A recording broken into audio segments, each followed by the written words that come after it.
Good morning সবাইকে। সবাই খুব ভালো আছে, আমিও ভালো আছি। আজকে তো সরস্বতী পুজো, আর প্রত্যেক বছর কিন্তু আমার বাড়িতে সরস্বতী পুজো হয়। আর এবছর কিন্তু আমার সোনামা হাতে করে দিবে। আর আমি তো খুব সকালেই ঘুম থেকে উঠে গেছি, আমার কিন্তু সব কাজ হয়ে গেছে। আর ঠাকুর মশাই তো খুব সকালে আসবে পুজো করতে, সকাল 7টায় তো আসবে পুজো করতে। সেই জন্য কিন্তু তাড়াতাড়ি করে সব কাজ করে পুজোর সব জোগাড় আমার হয়ে গেছে। আর এখন ঠাকুরমশাই আসলে পুজোটা শুরু হয়ে যাবে। আর তোমাদেরকে তো গল্প করলাম, আমার সোনামা এবছর হাতে করে দিবে। আর আমার এখন সবচেয়ে বড় কাজ সোনামাকে ঘুম থেকে উঠানো। সোনামা তো সকালবেলা ঘুম থেকে উঠতেই চায় না। আর সোনামাকে যে আজকে কী করে ঘুম থেকে উঠাবো সেটা এখন আমি ভাবছি। তো চলো আর কথা বলবো না, এদিকে তো আমার সব জোগাড় হয়ে গেছে। এখন তাড়াতাড়ি করে সোনামাকে ঘুম থেকে উঠিয়ে রেডি করব।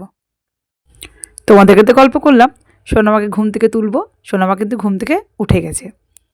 আর আমার সোনামা কিন্তু আজকে খুব সকালে স্নান করেছে, তারপর কিন্তু সাজুগুজু করে রেডি হয়ে গেছে। সোনামার মনটা ভালো না, কারণ সোনামা তো এত সকালে ঘুম থেকে ওঠে না। কী আর করা যাবে, সোনামাকে তো আজকে সকালবেলা ঘুম থেকে উঠতেই হবে। আর এখন সোনামা কান্না করছে, তাড়াতাড়ি চলো ঠাকুরের কাছে, আমি ঠাকুর দেখব। তো চলো সোনামাকে ঠাকুরের কাছে নিয়ে যাই। সোনামাকে কিন্তু ঠাকুরের কাছে নিয়ে চলে এসেছি। আমার তো পুজোর জোগাড় সব করা হয়ে গেছে, আর ঠাকুরমশাই কিন্তু চলে এসছে আর পুজো করা শুরু করে দিয়েছে। আর সোনামা তো ঠাকুরের কাছে এসে খুব খুশি ঠাকুরকে দেখে। আর সোনামা কিন্তু একটু ভয় পাচ্ছে, পুজোর সঙ্গে সঙ্গে কিন্তু ঢাক বাজছে। আর আমার সোনামা তো ঢাকের আওয়াজ শুনলে খুব ভয় পায়। সেই জন্য কিন্তু দিদির কোলে চুপ করে বসে আছে। সোনামা কিন্তু একটুকুও দুষ্টুমি করছে না, চুপ করে বসে পুজো দেখছে। আর আমি তো ঢাকের আওয়াজটা মিউট করে দিয়েছি। আর একটু পরে কিন্তু আমার সোনামা হাতে করে দিবে, সেটাও কিন্তু তোমাদেরকে দেখাবো। আর আজকের ভিডিওটাকেও স্কিপ করে দেখো না, আশা করি তোমাদের ভালো লাগবে। আর আমার সোনামাকে শাড়ি পরে কেমন লাগছে তোমরা কিন্তু অবশ্যই কমেন্ট করে জানাবে। সরস্বতী পুজো, সবাই তো শাড়ি পরেছে, আমার সোনামা কিন্তু বায়না করে শাড়ি পরবে। সেই জন্য কিন্তু সোনামাকেও আমি খুব সুন্দর করে আজকে সাজিয়ে দিয়েছি। ঠাকুর মশাইদের পুজো করা শুরু করে দিয়েছে। আর আমার সোনামাকে দেখো চুপ করে দিদিভাইয়ের কাছে আর দিদিমার কাছে বসে আছে। আর ঠাকুরমশাই যেভাবে মন্ত্র পাঠ করছে, আমার সোনামা কিন্তু কি সুন্দর করে মন্ত্র বলছে। আর দিদিভাই দেখছে, দিদিভাই যা করছে সোনামাও কিন্তু তাই করছে। তোমাদেরকে আমি সোনামার মন্ত্রটা শোনাতে পারিনি, সাউন্ডটা মিউট করে দিয়েছি যেহেতু ঢাক বাজছে। আর কি সুন্দর করে কিন্তু সোনামা আজকে ঠাকুরমশাই যা যা বলছে তাই তাই করছে, কি সুন্দর করে প্রণাম করছে। তোমাদেরকে তো গল্প করলাম যে আমার সোনামা আজকে হাতে করে দিবে। আর সোনামার কিন্তু হাতে করি শুরু হয়ে গেছে। আর কিছুতেই কিন্তু আমার সোনামা ঠাকুরমশাই কোলে বসলো না, দিদিভাই কোলে বসে অওয়া লিখবে। সোনামাকে এত বলা হলো যে তুমি ঠাকুরমশাই কোলে বসো, সোনামা তো না, বসবই না। সোনামা কান্না করছে। সোনামার তো আজকে মনটা ভালো নেই, কারণ আমার সোনামা তো এত সকালে ঘুম থেকে উঠে না।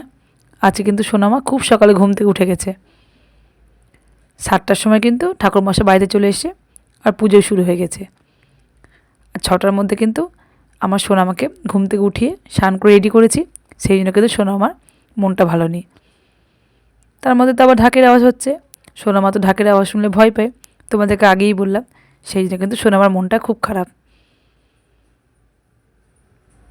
তার মধ্যে আবার সকালবেলা ঘুম থেকে উঠে পড়াশোনা করতে হচ্ছে, সেই জন্য কিন্তু মনটা আরও খারাপ।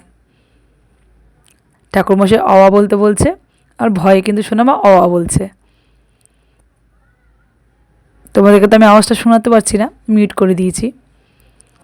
আর মা করে একবার করে আমার দিকে তাকাচ্ছে আর একবার করে লিখছে।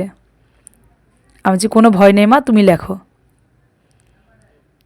একবার করে লিখছে আর একবার করে আমার দিকে তাকিয়ে তাকিয়ে দেখছে। তো বন্ধুরা, আজকের ভিডিওটা এ পর্যন্ত। যদি আমার ভিডিওটা তোমাদের ভালো লেগে থাকে তাহলে অবশ্যই কমেন্ট করে জানাবে। আর অনেক নতুন বন্ধু আমার পরিবারে এসছো, প্লিজ আমার চ্যানেলটিকে সাবস্ক্রাইব করে দিয়ে আমার পাশে থেকে যেতে পারো। আমিও ঠিক সময় মতো তোমাদের কাছে চলে যাব। সবাই ভালো থেকো, সুস্থ থেকো, তোমার সঙ্গে দেখা হবে নতুন একটা ভিডিওতে। সবাইকে টাটা।